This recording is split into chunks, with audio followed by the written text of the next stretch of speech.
berbuah.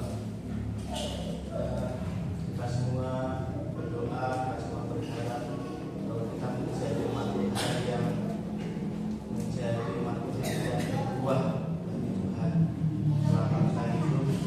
Jadi mau berapapun umur kita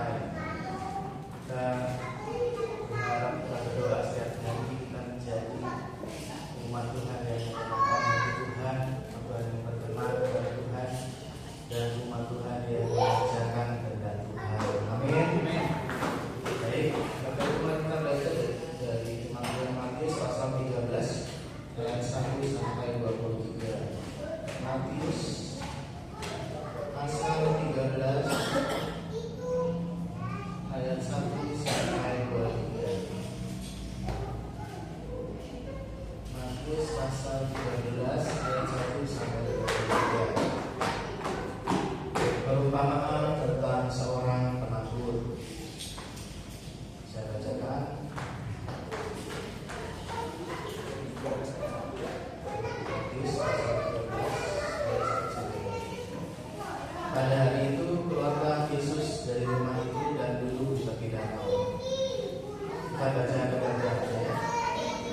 Mulai dari saya, lalu Bapak Ibu sampai 23. Perumpamaan tentang seorang penabur. Pada hari itu keluarlah Yesus dari rumah itu dan duduk di tepi danau. Maka datanglah orang banyak yang berkumpul lalu berdoa dia. Sehingga ia naik ke perahu dan dia mengucapkan banyak hal dalam perumpamaan kepada mereka.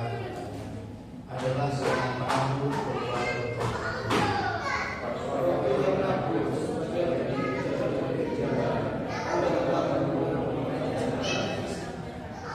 sebagian jatuh di tanah yang berbatu-batu yang tidak banyak tanahnya, lalu ini pun segera tumbuh karena tanahnya tipis. Tetapi sudah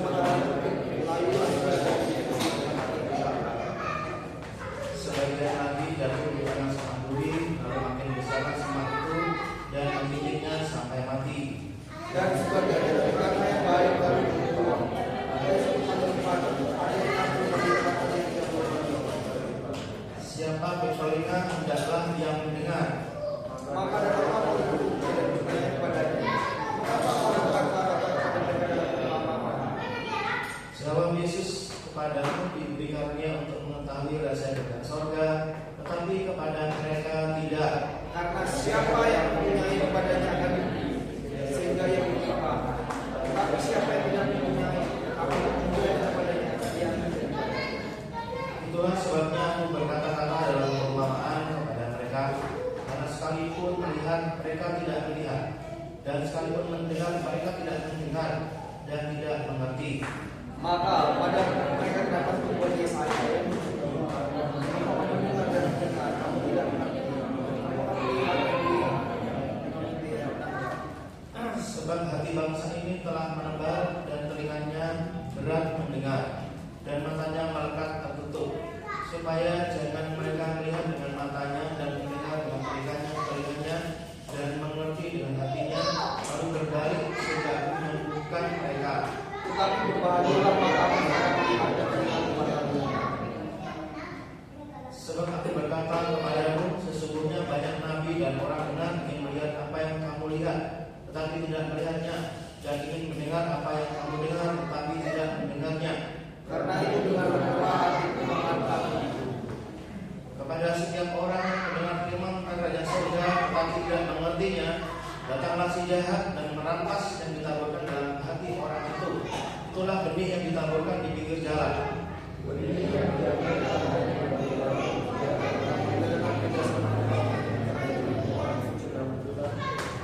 Tetapi yang tidak berakar dan tahan sebentar saja. Apabila datang penindasan atau penganiayaan karena firman itu, orang itu pun segera murtad.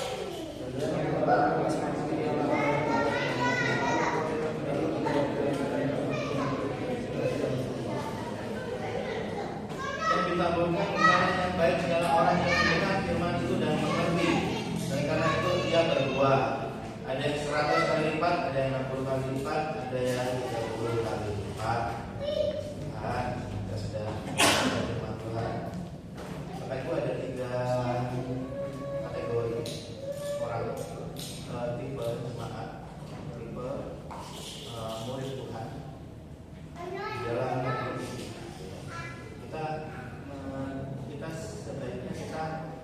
memutuskan untuk menjadi tipe yang ketiga.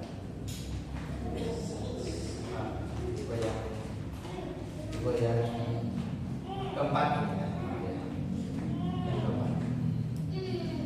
Nah, tipe yang pertama adalah ayat 19. Ayat 19 itu adalah kepada setiap orang yang mendengar firman tentang kerajaan surga, mendengar tetapi tidak mengerti. Datanglah si jahat dan merampas yang dilakukan bagi orang itu. Itulah yang berbuat sendiri. Tipe jemaat yang pertama, pengikut Kristus yang pertama adalah dia mendengar firman tentang kerajaan surga tetapi tidak mengerti. Jadi ini kategorinya kategori adalah jemaat yang memang seharusnya dia mengerti. Kita tidak berbicara dalam hal ini anak bayi yang baru lahir, balita, orang yang sudah tua sekali, tidak.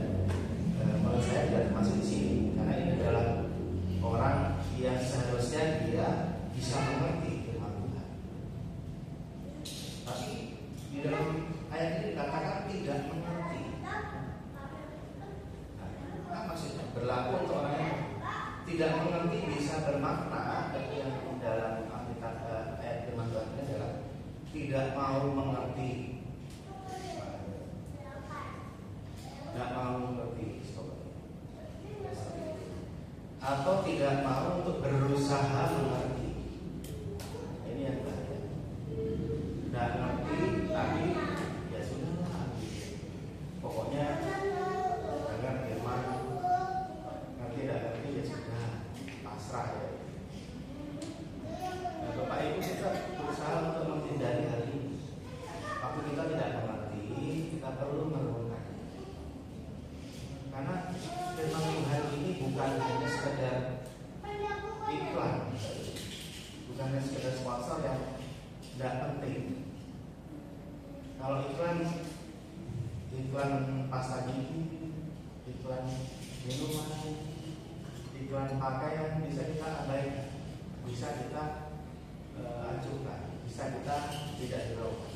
Tapi berbicara tentang firman Tuhan, kita, karena kita sudah kesekian kali ke gereja, kesekian kali kita beribadah, kesekian kali kita mengikuti pertemuan-pertemuan rohani, pertemuan-pertemuan ibadah. Kalau kita tidak berusaha menangkap artinya dan setiap pesan firman Tuhan yang kita terima, nanti kita hanya sekedar membuang waktu. Itu percuma. Tapi kalau kita berusaha untuk mengerti, kita akan dapat sesuatu. Kalau kita tidak mengerti, ya ada gembala, beliau kan pengetahuan firman-Nya lebih kepada kita. Bisa ditanyakan. Sekarang ada Google, ya tadi Google juga perlu lihat tidak sebenarnya firman Tuhan, harus tanyakan lagi kepada hamba Tuhan yang memang kita selama ini kita percaya. Jadi kalau kita tidak mengerti, kita perlu untuk langkah berikutnya adalah merenungkan. Aduh, aku nggak ngerti kemarin firman-Nya, nggak ngerti apa ya, penasaran, timbulkan rasa penasaran, pengen mengerti.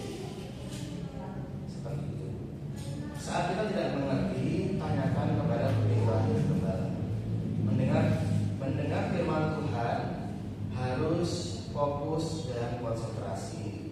Nah, harus fokus dan konsentrasi ya. Fokus dan konsentrasi. Misalnya nih, kita ikut kayak ibaratnya kayak gini. Kita ikut DJS hari Minggu pagi. Ibadahnya kan Minggu sore, Minggu pagi masih selesai.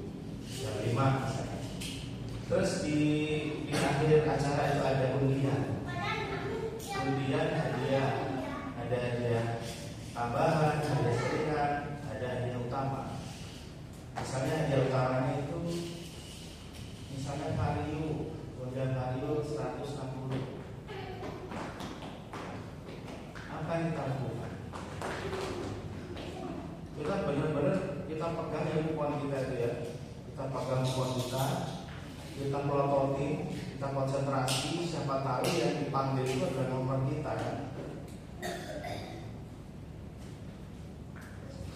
Semua pasti berharap akan dapat hadiah utama Ayo 100 misalnya.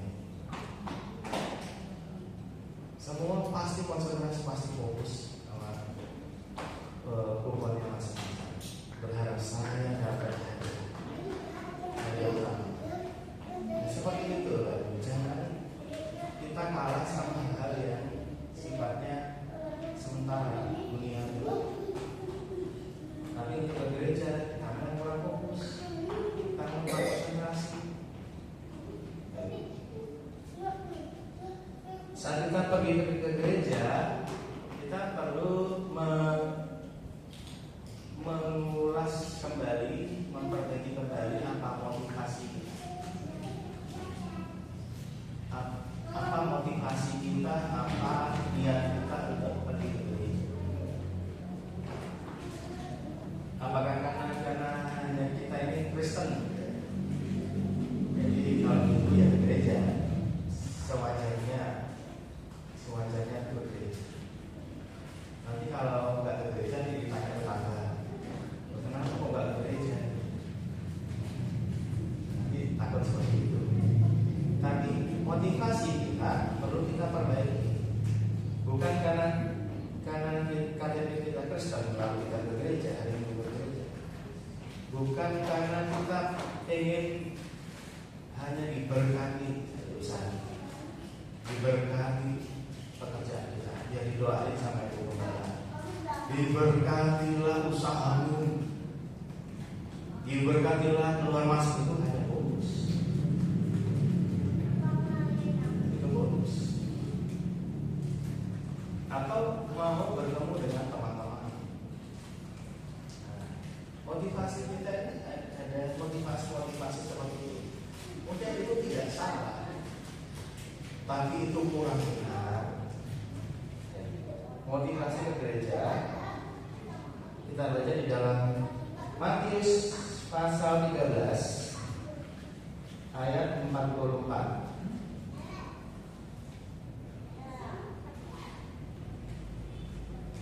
Matius pasal 13 ayat 44, saya bacakan saja. Perumpamaan tentang harta terpendam dan mutiara yang berharga. Ayat 44.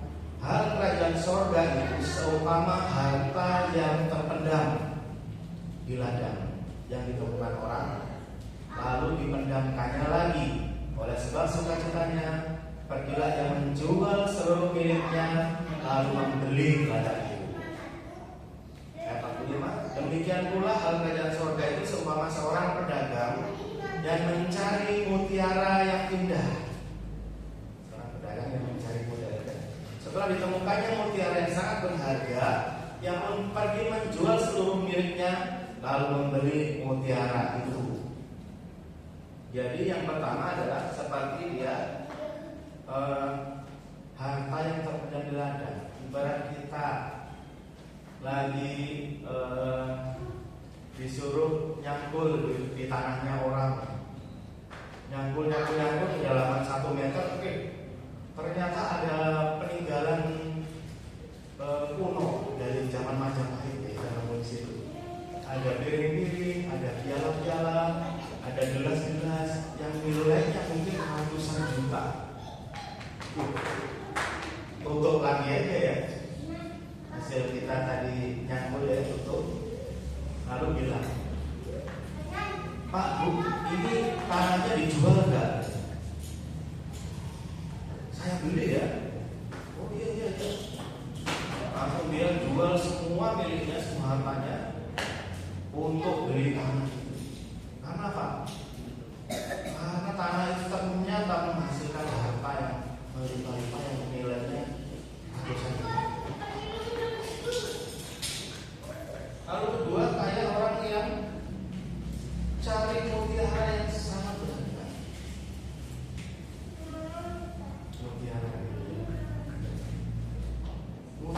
begitu indah, sangat berharga. Dia cari Ternyata dia nemu mutiara yang sangat berharga. Begitu dia nemu, wah ini benar speknya sesuai dengan yang saya inginkan. Dan ini kalau saya punya ini, saya jual lagi pasti harganya mahal. Nah dia jual semua miliknya, dia akan beli mutiara. Itulah gambaran firman Tuhan. Jadi Bapak Ibu, kegerejaan itu adalah perihal kerajaan sorga. Kita di sini mendengar firman Tuhan, mendengar firman Tuhan tentang hal kerajaan sorga. Bagaimana kita berjalan ke sana, bagaimana kita mengerjakan keselamatan kita, bagaimana kita melakukan kehendak Tuhan. Jadi jangan sia-siakan untuk hal kegerejaan.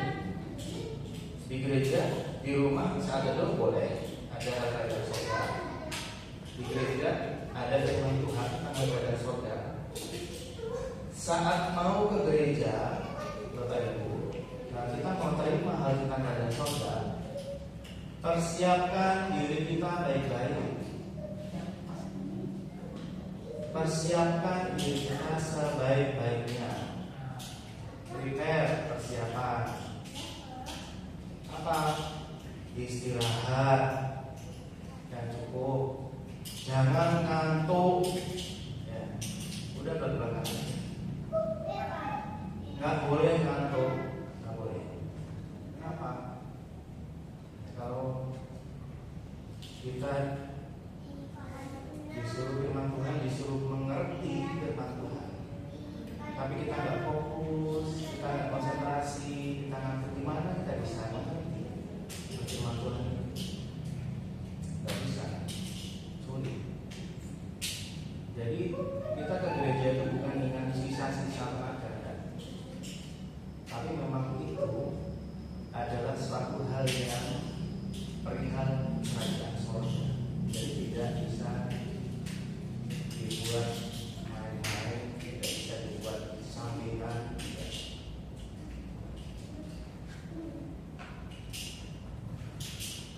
Orang yang tidak mengerti firman Tuhan saja itu rugi. Katakan firman Tuhan ini, kalau dia tidak mengerti firman Tuhan, maka dikatakan tadi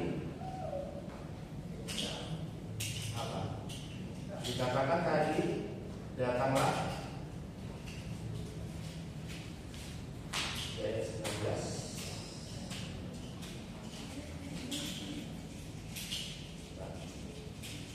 Datanglah si jahat dan merampas yang ditaburkan dalam hati orang itu.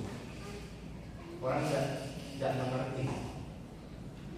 Apalagi orang yang tidak ibadah, itu malah tidak dapat apa-apa sama sekali. Orang datang aja setia, jam 5 datang, udah mandi, datang duduk, tapi tidak ngerti firman, itu masih dirampas sama si jahat berkatnya. Apalagi orang yang nggak ibadah, gampang lah ada minggu berikutnya, gampang lah Tuhan tidak marah kok, gampang lah ibu gembala sudah nggak marah kok. Kadang kita punya cara berpikir yang keliru ibadah. Gampang. Tahu saya juga Tuhan itu penuh kasih. Bapak itu kan penuh kasih. Gampang doa, Tuhan sorry ibu gak datang, ada acara. Karena kita menganggap Tuhan itu Bapak yang penuh kasih ya, santai. Udah ibadah 1 minggu sekali, di rumah gak pernah doa, gak pernah baca firman, masih ditawar lagi, masih ada minggu yang lain. Itu kita datang tidak mengerti itu dirampas saja, apalagi tidak ibadah, kosong. Nah, yang kedua, mendengar firman, menerima dengan gembira tapi tidak berakar. Di ayat 20, jadi tipe yang kedua, orang Kristen, tipe Yang kedua adalah mendengar firman, menerima dengan gembira di ayat 20 itu. Jadi yang diberikan karena yang berbuat itu orang yang mendengar firman itu dan segera menerimanya dengan gembira. Happy ya, happy. Wah, di gereja KKR happy. Saksian des. Mujizat terjadi, yes, amin. Tapi tidak berakar. Tahan sebentar saja. Apa kelemahannya? Apabila datang penindasan atau penganiayaan karena firman itu, orang itu pun segera murtad. Hari-hari ini saya menjumpai, karena saya masih dipercaya untuk menjadi ketua remaja di Youth Pamekasan. Saya mendengar berita-berita di gereja-gereja banyak anak-anak Tuhan yang memilih pasangan hidup di luar Tuhan, tidak seiman, meninggalkan. Apa cita-citanya tidak tahu. Padahal pelayanan enak, main musik, malah meninggalkan Tuhan. Malah pikirannya itu saya tidak tahu. Jadi pelayanan itu tidak ngerti sama siapa yang dilayani, itu tidak ngerti. Pokoknya main musik, pokoknya ibadah jalan. Ada lagu-lagu main, nyanyi lagu rohani, nyanyi aja, nggak ngerti maksudnya. Akhirnya ya meninggalkan Tuhan.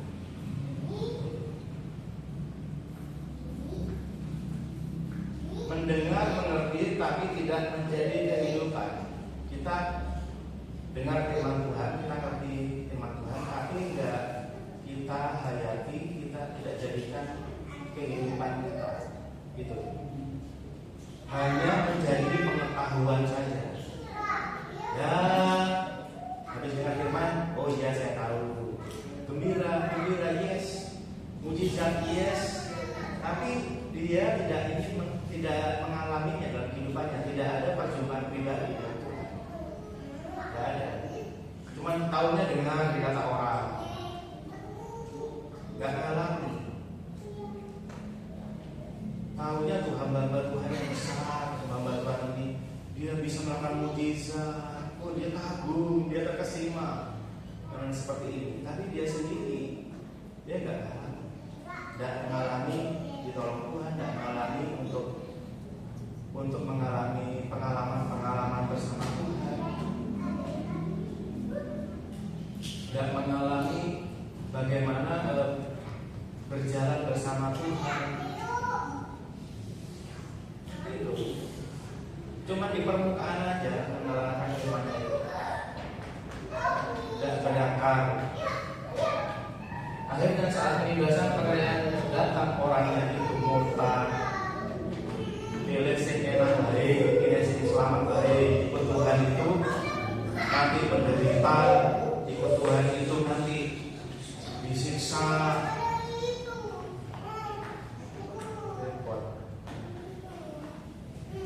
Lukas pasal 12 ayat 8. Lukas pasal 12 ayat 8. Aku berkata kepadamu, setiap orang yang mengakui aku di depan manusia, anak manusia juga akan mengakui dia di depan malaikat-malaikat. Ya, Bapak Ibu kalau ditanya, kamu orang apa? Jawab saja, saya Kristen. Kemarin saya mengajukan untuk ada kehilangan barang di kantor. Terus polisinya tuh ngetik keterangan tentang saya, pelapor nama ini, tahun lahir ini, terus agama ditulis Islam, alamat ini.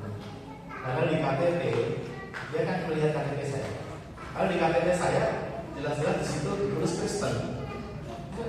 Kok bisa orang ini ngetik beda? Mas,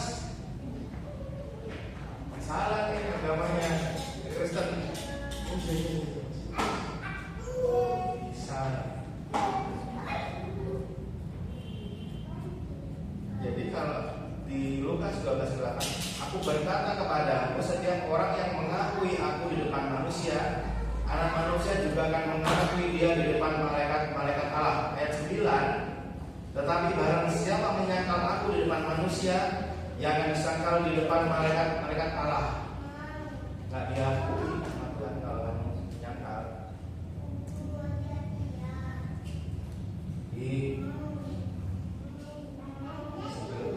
Artinya kita, Bapak Ibu, perlu setiap hari mengenal Kristus secara dalam, secara pribadi,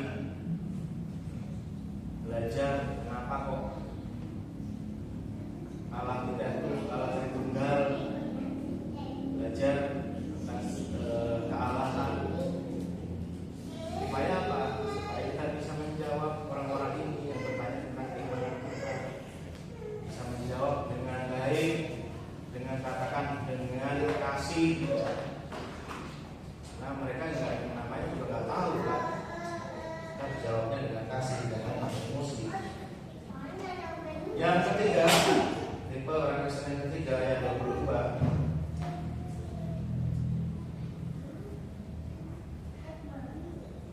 Ayat 22.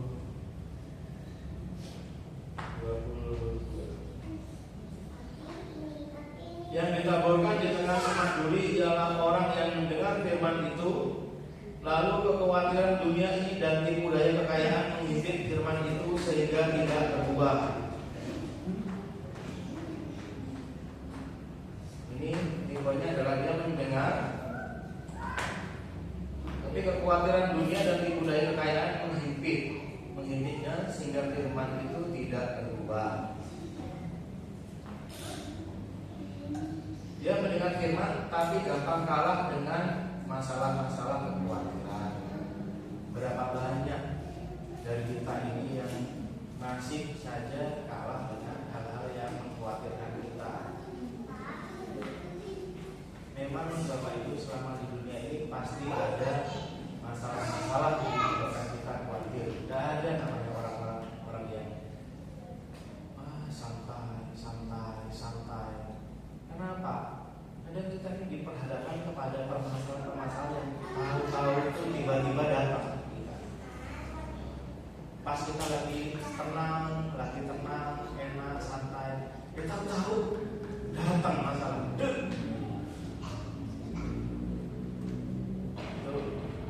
Mari kembalilah kepada Tuhan. Kembalilah berharap, mengandalkan Dia dalam segala hal. Itulah.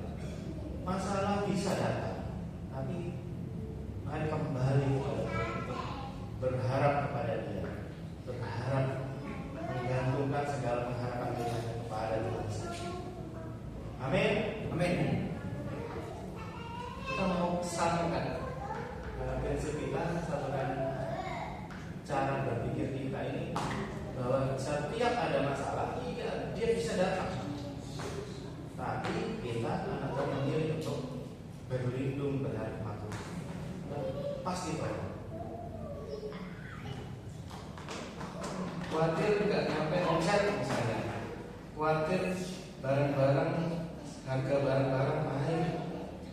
Khawatir masa depan. Masalah pasti datang, tapi orang yang mendengar Tuhan pasti dapat solusi. Amin. Amin. Pasti dapat solusi, pasti ya.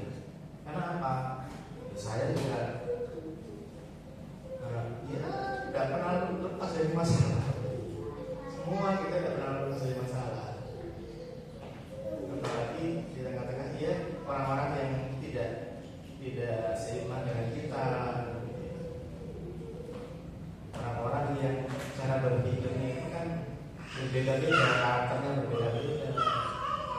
Tidak semuanya ya sopan, tidak semuanya enak, dan tidak semuanya sesuai dengan kita, dengan apa yang kita harapkan. Tapi kita menghadapi hal itu, kita akan bisa kembali kepada Tuhan, berlari kepada Tuhan, berharap kepada Tuhan. Tuhan minta tolong, Tuhan tolong masalahku ini, Tuhan tolong berikan solusi, Tuhan tolong berikan jalan keluar. Pasti dibantu sama Tuhan. Karena Tuhan kita itu memang Tuhan yang cuma sejauh doa.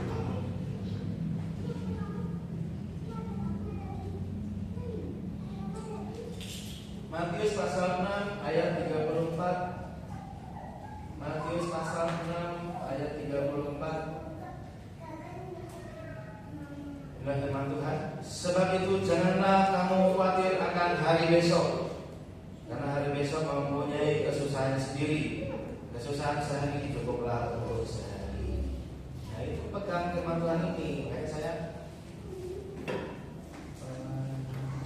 saya dan Bapak Ibu itu semua akan tidak lepas dari masalah. Saya pun juga tidak lepas dari masalah. Tapi saya berusaha menerapkan firman tadi. Kalau hari ini ada masalah, usahakan kita jangan berlarut-larut buat itu. Karena apa? Kesusahan sehari sudah cukuplah untuk sehari saja. Jangan disimpan. Makanya kenapa orang-orang kadang susah tidur, sulit tidur. Saya dulu juga orang seperti itu, sulit tidur, susah tidur. Karena apa? Pikirannya kemana-mana. Tapi begitu belajar firman Tuhan, belajar menyembah, belajar berdoa, ya puji Tuhan. Seberat apapun masalahnya, kita bisa tenang karena Tuhan yang berperang di depan kita. Amin. Amin. Pernah mau dianus, nanti tidak siapa panjang kamu. Gimana? Orang baru mau nyicil rumah, namun diperpanjang nih. Mana ini? Canda apa gimana? Ya ini kembali kepada Tuhan. Uang kita ini mau mengandalkan apa? Tabungan di ATM juga nggak seberapa. Ngandelin orang tua juga orang tua udah pensiun. Ngandelin saudara-saudara yang gimana?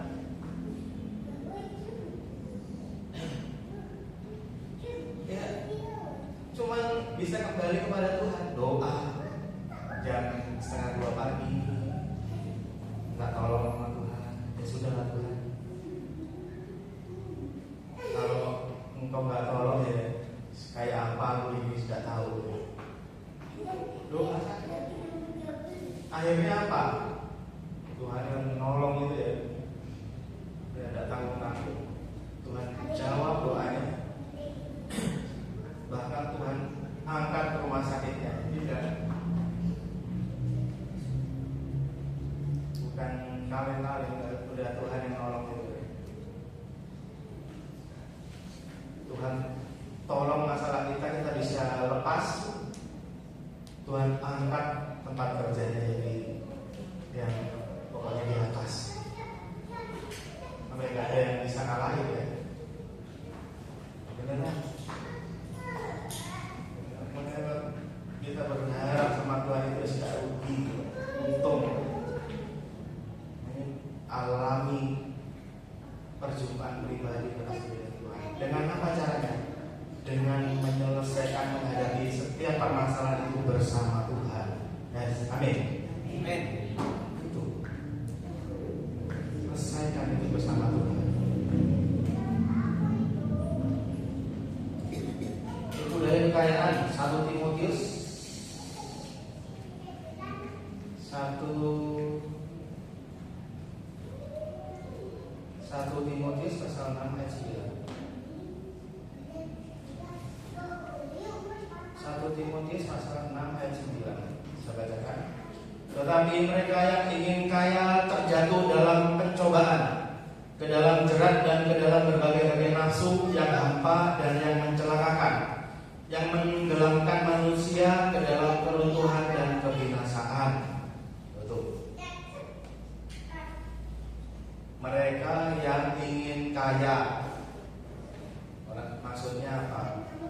Tuhan yang ingin kaya itu adalah saat berusaha mendapatkan materi duniawi menggunakan kekuatan sendiri, menggunakan nafsu, hawa nafsu. untuk kaya. Orang kaya itu untuk dia jadi kaya, dia akan mencurahkan apa? Segenap tenaga, segenap pikiran, waktu untuk mengejar kekayaan. Dan itu orang yang kaya dengan kekuatan sendiri, orangnya kikir, pelit, gak mau melayani Tuhan dengan hartanya. Karena dia tidak ingin kehilangan uang sebesar itu. Karena apa? Nyarinya susah uang ini. Ngapain saya berat-berat untuk melayani? Bisa uang saya kan habis nanti. Kita ingat seorang muda yang kaya yang nanya ke Tuhan, Tuhan gimana bisa hidup kekal? Kerjakan ini hukum Taurat, tidak membunuh, tidak berzina dan sebagainya. Oh itu sudah Tuhan, sudah saya lakukan semua. Tapi Tuhan bilang apa? Juallah segala milikmu, berikan kepada orang miskin, dan datanglah kembali ke sini, ikutlah aku, kata Tuhan. Akhirnya apa? Dia pilih apa? Dia pilih pergi. Karena dikatakan apa? Sebab banyak hartanya. Firman Tuhan itu bicara tentang berbagai hal. Kalau kita diberkati Tuhan, kaya diberkati Tuhan, kita harus belajar firman ini. Kalau kita tidak gunakan kekayaan itu untuk melayani Tuhan, kita tidak dapat harta di surga. Karena apa? Harta di dunia, banyak dan karat bisa merusakkannya. Kalau ini tidak diinvestasikan di dalam kerajaan surga untuk melayani Tuhan, maka hanya sekedar di dunia saja selesai, tidak membawa dampak apapun untuk kita. Kalau kita melayani Tuhan dengan harta kita, maka itu akan menjadi harta di surga. Amin. Amin. Nah inilah kita perlu belajar banyak dari firman Tuhan ini. Beda dengan orang yang diberkati Tuhan. Harta atau materi yang dia miliki, dia tahu itu berasal dari Tuhan, maka dia tidak sayang dengan hartanya, tidak sayang. Megangnya itu tidak kuat-kuat berat, tidak. Kenapa? Karena dia tahu itu titipan dari Tuhan,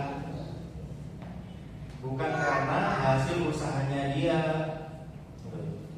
Makanya orang Kristen, orang anak Tuhan yang sesuai dengan firman Tuhan, dia orang yang murah hati. Lihat orang miskin, dia gampang kasihan, dia tak kasih. Bukan hanya dikasih komentar, bukan dijadikan konten, bukan hanya dalam hati, oh kasihan ya. Memberi itu tidak harus jadi kaya dulu, tidak. Dan apa yang kita punya berikan. Ya, saya juga harus praktek, Bapak Ibu. Karena apa? Kita menyampaikan firman Tuhan, kalau kita nggak melakukan itu, nanti bisa-bisa hukumannya double. Kita ini menyampaikan firman Tuhan tidak gampang. Kalau kita tidak melakukan firman Tuhan, maka nanti hukumannya bisa lebih berat dibandingkan dengan firman Tuhan. Makanya kita juga harus mengerjakan ini.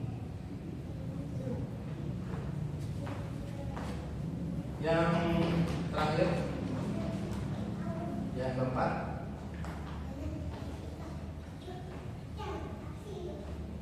ayat 23. Ayat 23, yang ditaburkan di tanah yang baik ialah orang yang mendengar firman itu dan mengerti. Mendengar firman dan mengerti ini yang sesuai dengan standarnya Tuhan. Kita belajar firman itu tidak hanya bicara mujizat, tidak hanya bicara berkat, tidak hanya bicara kesembuhan, tapi banyak hal. Belajar apa? Mengampuni, bersabar, mengasihi, pikul salib, menderita bersama Kristus.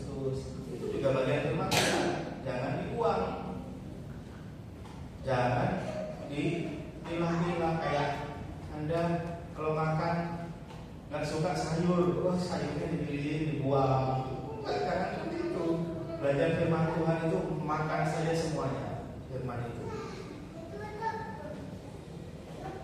Janji Tuhan, yes, amin, terima. Tapi juga ada waktunya kita pikul salib. Nama kita jelek karena apa? Karena kita pengikut Kristus. Iya kan apa? Udah resiko, udah konsekuensi. Tidak masalah. Karena ini masih di dunia akan ada hal-hal yang seperti itu. Mendengar firman di dalam Lukas pasal 8 ayat 15 itu dikatakan yang jatuh di tanah yang baik itu ialah orang yang mendengar setelah mendengar firman itu menyimpannya dalam hati yang baik dan mengeluarkan buah dalam keturunan. Menyimpannya dalam hati yang baik dan mengeluarkan buah dalam kehidupan. Menyimpan dalam hati yang baik itu apa? Hatinya harus dipulihkan dulu, baru kita nanti bisa menyimpan firman Tuhan. Hatinya dipulihkan dulu. Maksudnya apa?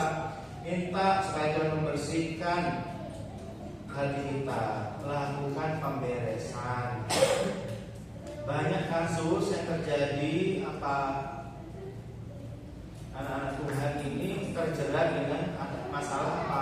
Masalah pengampunan, masalah kebencian, masalah tidak akur, masalah perselisihan dan sebagainya. Bapak Ibu, kita selama di dunia kita harus menjadi pelaku firman. Untuk menjadi pelaku firman, lakukan kehendak Tuhan. Kalau Tuhan maunya, dalam doa Bapa kami itu ya dikatakan apa? Doa Bapa kami,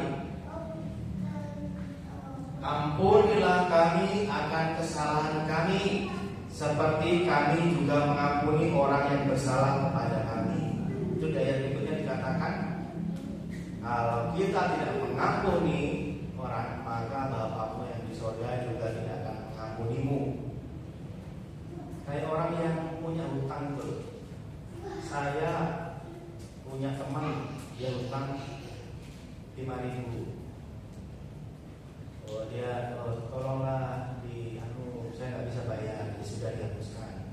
Tapi dia punya teman lagi hutangnya 3.000, nggak mau menghapuskan, malah ditagih, malah dilaporin ke penjara, ke polisi. Dan seperti itu kasusnya. Kita minta Tuhan mengampuni kesalahan kita, tapi kita sendiri tidak mau mengampuni kesalahan saudara kita. Terus jadi apa maunya? Itu namanya kan maunya sendiri, mau buat aturan sendiri. Mau dan mau sulit apa? Enak dan enak itu harus kita kerjakan. Mengampuni itu sudah. Mari jadikan itu gaya hidup kita. Sebelum apa nanti di surga kita bisa masuk ke gerbang surga. Kamu belum ngampuni saudaramu, nggak boleh masuk, repot kan? Mau kembali ke dunia nggak bisa, udah mati. Ya? Jadi lakukan pemberesan, kemarahan, kebencian, dendam, bereskan pada Tuhan. Maka firman akan bertumbuh dengan baik di dalam keturunan. Firman itu katakan menyimpannya dalam hati yang baik. Kalau kita simpan dalam hati yang baik, dia akan bertumbuh nanti. Firman.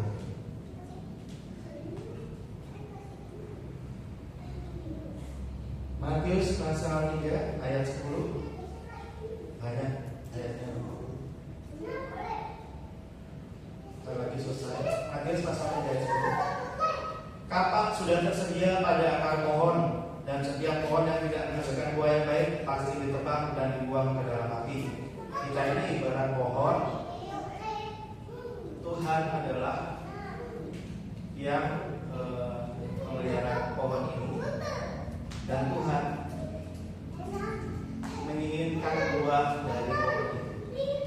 buahnya itu berupa apa sih sebenarnya? Buah yang diinginkan Tuhan itu yang berupa seperti apa?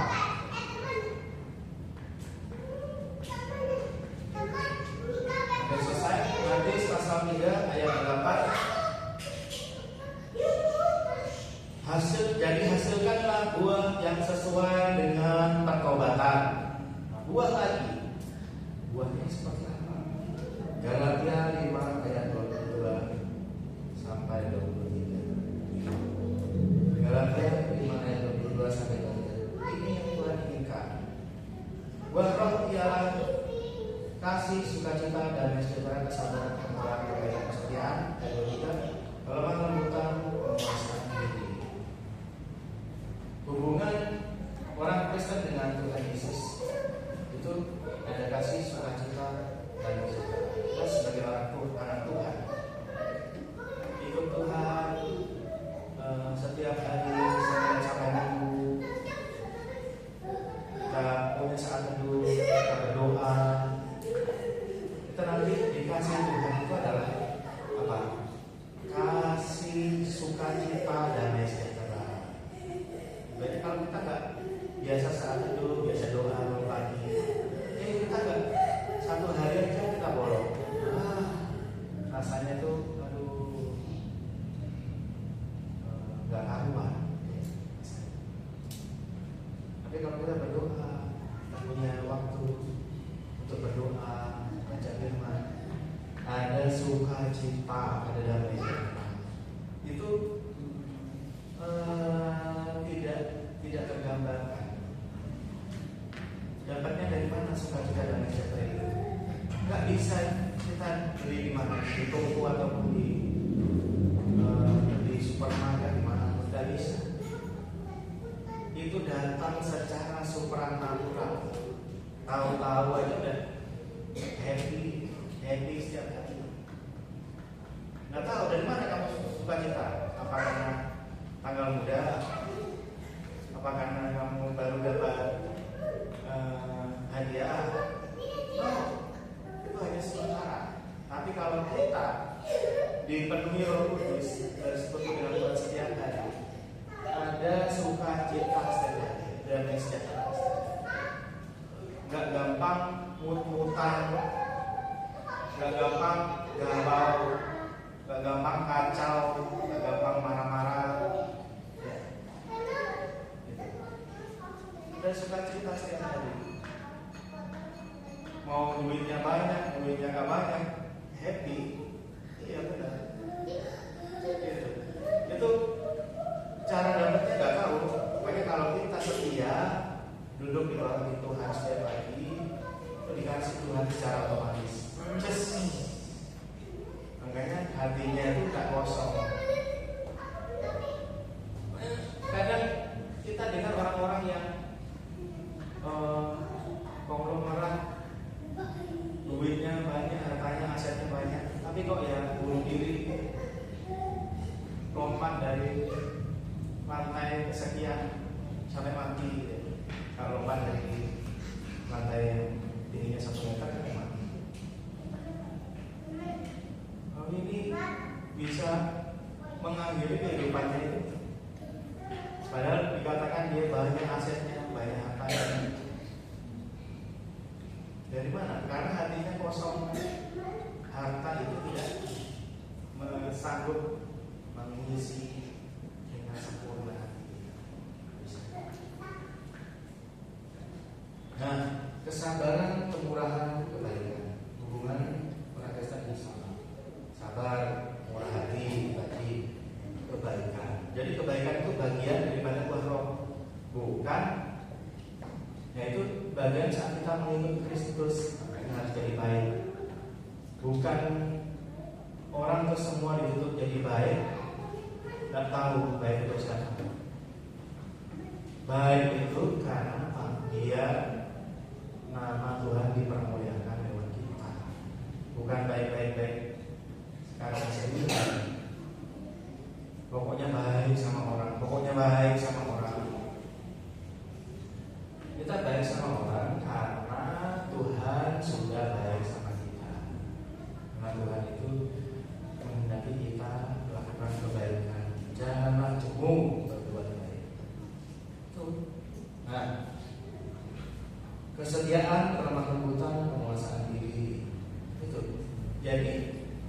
kita ini pohon, kalau kita semua di situ ada itu semua, kasih, sukacita, damai sejahtera, sabar, murah, kemurahan, kebaikan, kesetiaan, kelemah lembutan teman sendiri. Nah, Tuhan lihat itu.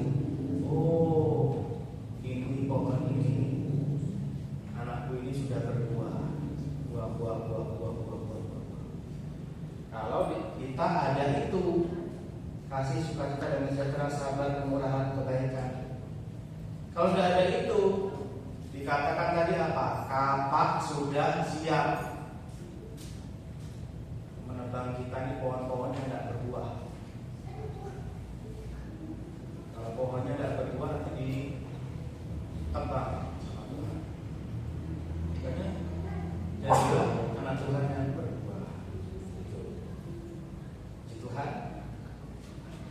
Sudah bahan firmannya sudah selesai.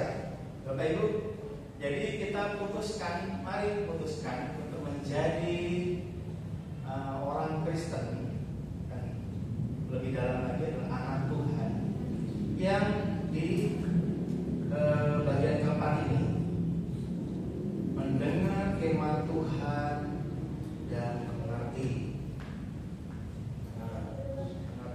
Makanya harus persiapan Bapak Ibu. Jangan ke gereja itu dengan sisa-sisa tenaga, fokus konsentrasi, miliki rasa penasaran dengan Tuhan, menyimpan dalam hati yang baik. Puji Tuhan, saya percaya setiap umat Tuhan di tempat ini diberkati dengan firman Tuhan. Ya, Tuhan Yesus berkati. Mari kita berdoa. Kami bersyukur kepada Tuhan untuk firman ini. Kami mohon Roh Kudus karena firman hati kami. Kami berbuah 100 kali, 60 kali, berbuah untuk menjadi umat Tuhan yang mendengar firman Tuhan dan mengerti. Terima kasih Tuhan. Segala kemuliaan Tuhan Yesus Kristus. Amin.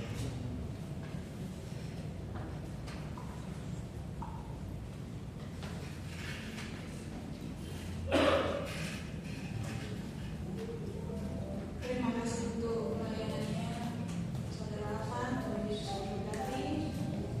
Tiba saatnya kita memberikan persembahan, tugas persembahan untuk mempersiapkan diri. Mari kita berdoa terlebih dahulu.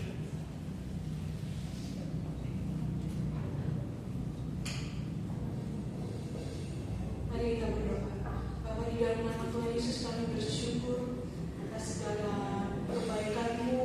Kau sudah memberkati hidup kami sepanjang hari ini, sepanjang hidup kami. Tiba saatnya Tuhan, Kau mau memberikan ucapan syukur kami dengan memberi persembahan. Kau kuduskan, sucikan setiap hati kami agar apa yang kami persembahkan berkenan di hadapan. Terima kasih Tuhan, di dalam nama Tuhan Yesus kami berdoa dan mengucap syukur. Amin.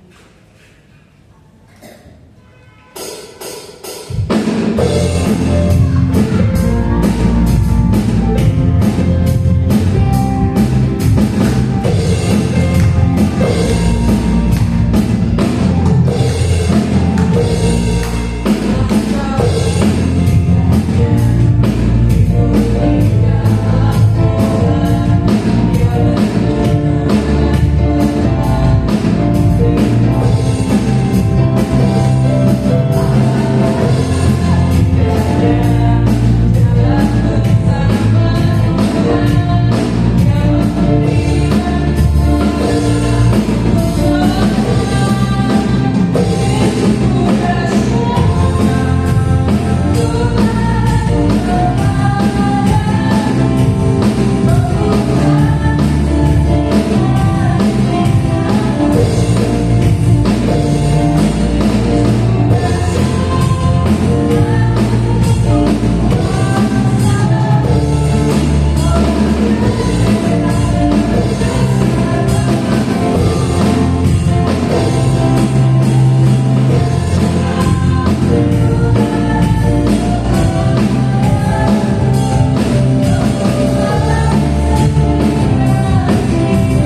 9 pagi di tempat ini hari Minggu, dan ibadah raya hari Minggu juga pukul 5 sore.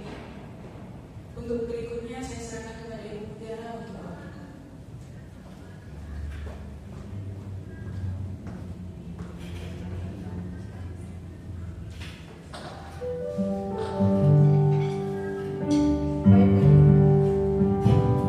Baik, puji Tuhan, semua diberkati Tuhan, amin. Mana sukacitanya? Haleluya. Kemarin saya, bukan kemarin, tadi kata kemarin ya, makan buah itu. Pak Tek ditanya, gimana buahnya Bu? Wah, buahnya asam sekali, Pak, kecut dan kecil. Tapi kemarin kami makan usbubanya yang besar-besar ya, sudah mulai besar lagi. Nah, saya renungkan kenapa itu jadi besar. Kemarin kecil, terus wajahnya itu terlihat tua, terus kalau dimakan itu sempat dan nggak enak ya. Ya rasanya ketika kita mau makan rasanya mau dibuang aja. Nah, dari sini kita tahu Bapak Ibu Saudara, kalau untuk berbuah itu dia harus selalu tersedia air ya.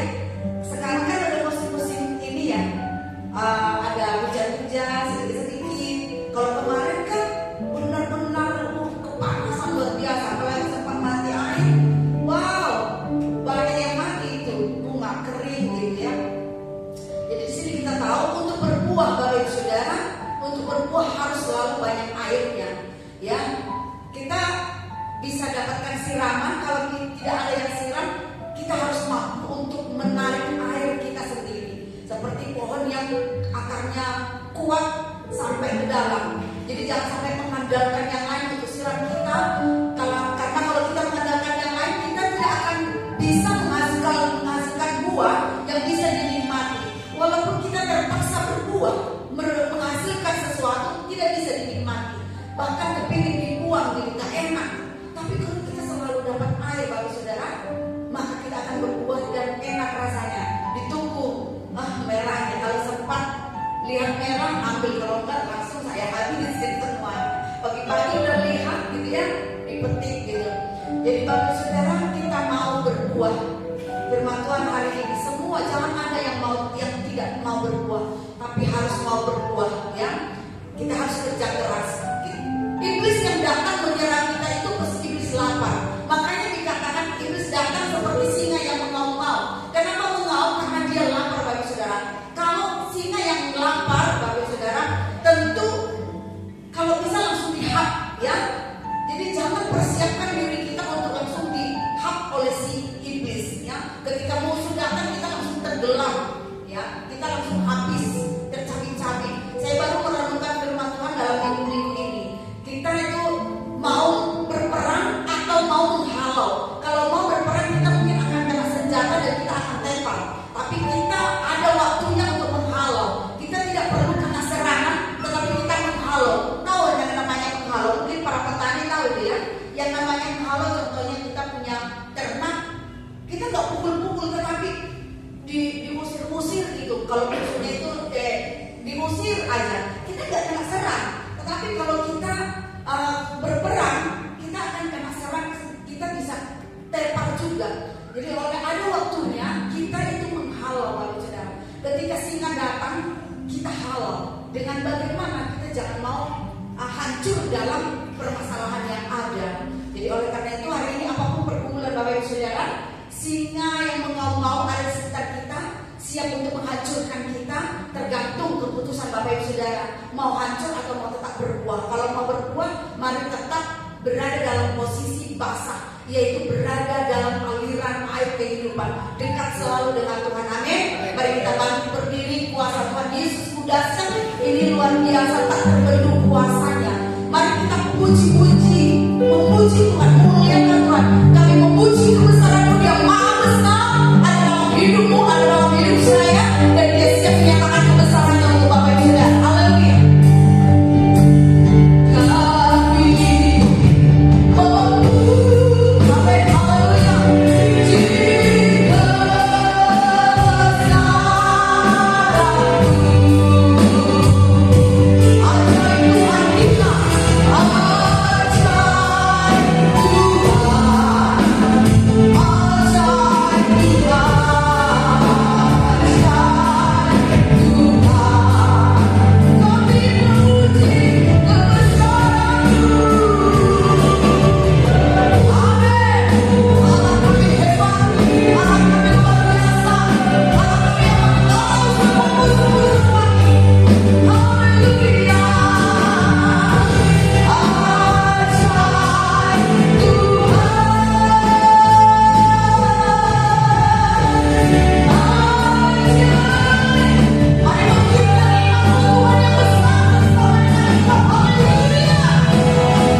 Yesus. Haleluya, haleluya. Terpujilah umat Tuhan. Berkati umatmu di tempat ini dalam nama Yesus. Kalau pergumulan mereka, Tuhan yang menolong, Tuhan yang campur tangan. Berikan kekuatan, berikan hikmat di dalam nama Tuhan Yesus. Berkati juga usaha semua umat Tuhan di tempat ini. Pagari dari segala binatang-binatang pelahap dalam nama Tuhan Yesus Kristus. Segala pekerjaan umat Tuhan diberkati dalam nama Tuhan Yesus. Jemaatmu menjadi berkat di dalam nama Tuhan Yesus Kristus. Terima kasih Bapa. Haleluya, haleluya, haleluya. Apapun yang kami rumahkan di hadapan Tuhan, kami percaya Tuhan menjawab. Tuhan memberkati pekerjaan Tuhan di tempat ini. Tuhan memberkati gereja Tuhan di tempat ini di dalam nama Tuhan Yesus. Biar gerejamu berbuah bagi kemuliaan nama-Mu dalam nama Tuhan Yesus. Pagar dilindungi di dalam nama Tuhan Yesus. Kuasa-Mu melingkupi gerejamu, kuasa-Mu melingkupi umat-Mu dalam nama Yesus Kristus. Terima kasih Bapa. Haleluya. Bagi seluruh jemaat Tuhan di tempat ini, dengan urapan-Mu, dengan kuasa-Mu, menghasilkan buah bagi kemuliaan nama Tuhan. Terima kasih Bapa. Haleluya. Berkat kegiatan sepanjang minggu, konsel sekolah minggu, Tuhan berkati dalam nama Tuhan Yesus Kristus. Apa yang kami sembah, Engkau yang bekerja. Terima kasih Bapa. Haleluya. Mari kita arahkan hati kita kepada Tuhan. Sebelumnya kita akan berdoa untuk persiapan Natal. Bapak, kami akan merayakan Natal di tempat ini tanggal 15. Kami tahu yang kami rayakan adalah nama Raja di atas segala raja. Oleh karena itu biar semua yang mempersiapkan dengan segenap hati, dengan sungguh-sungguh, karena kami mempersembahkannya untuk kemuliaan nama Tuhan. Dan Tuhan yang memberikan kemampuan, Tuhan yang memberikan kecakapan, Tuhan yang menyediakan semua yang kami perlukan di dalam nama Tuhan Yesus Kristus. Kami harus pengalaman pelaksanaannya di dalam nama Tuhan Yesus. Karena nama Tuhan dipermuliakan di tempat ini. Terima kasih Bapak. Haleluya, haleluya, haleluya. Mari kita arahkan hati kita kepada Bapak kita, sumber segala berkat. Kita angkat tangan kita. Haleluya, kita terima berkat dari Bapak kita. Terima kasih Bapak. Terima kasih, terima kasih, terima kasih, terima kasih. Irabaya syakata karalabaya syakata karalabaya syakata rabata karalabaya syakata. Borabaya syakata karalabaya syakata karalabaya syakata. Dihalanglah segala kegelapan daripada kehidupanmu, dan diteranginya mata hati dan pikiranmu. Dikuasainya engkau dengan rohnya, dimahkotainya engkau dengan kebenarannya, diberinya hikmat wahyu kepadamu, sehingga engkau dapat menentukan keputusan yang tepat di dalam Tuhan. Di dalam nama Tuhan Yesus Kristus, disertainya langkah-langkahmu, dibuatnya engkau berhasil dalam pekerjaanmu dalam nama Yesus. Dilimpahkannya sukacita di dalam hatimu, dibuatnya engkau menjadi seorang pemenang di dalam nama Tuhan Yesus Kristus. Dipagarinya engkau dari segala kuasa-kuasa kegelapan dalam nama Tuhan Yesus Kristus. Disertainya kemanapun engkau melangkah dalam nama Tuhan Yesus Kristus. Haleluya, haleluya. Dilimpahinya engkau dengan segala berkat yang terbaik daripada Tuhan. Damai daripada Allah Bapa, cinta kasih dari Tuhan Yesus dan persekutuan Roh Kudus menyertai engkau dari sekarang sampai selama-lamanya. Tuhan Yesus memberkati. Amin. Mari kita naikkan doa Bapa kami. Bapa kami yang di surga, dikuduskanlah nama-Mu, datanglah kerajaan-Mu, jadilah kehendak-Mu di bumi seperti di surga. Berikanlah kami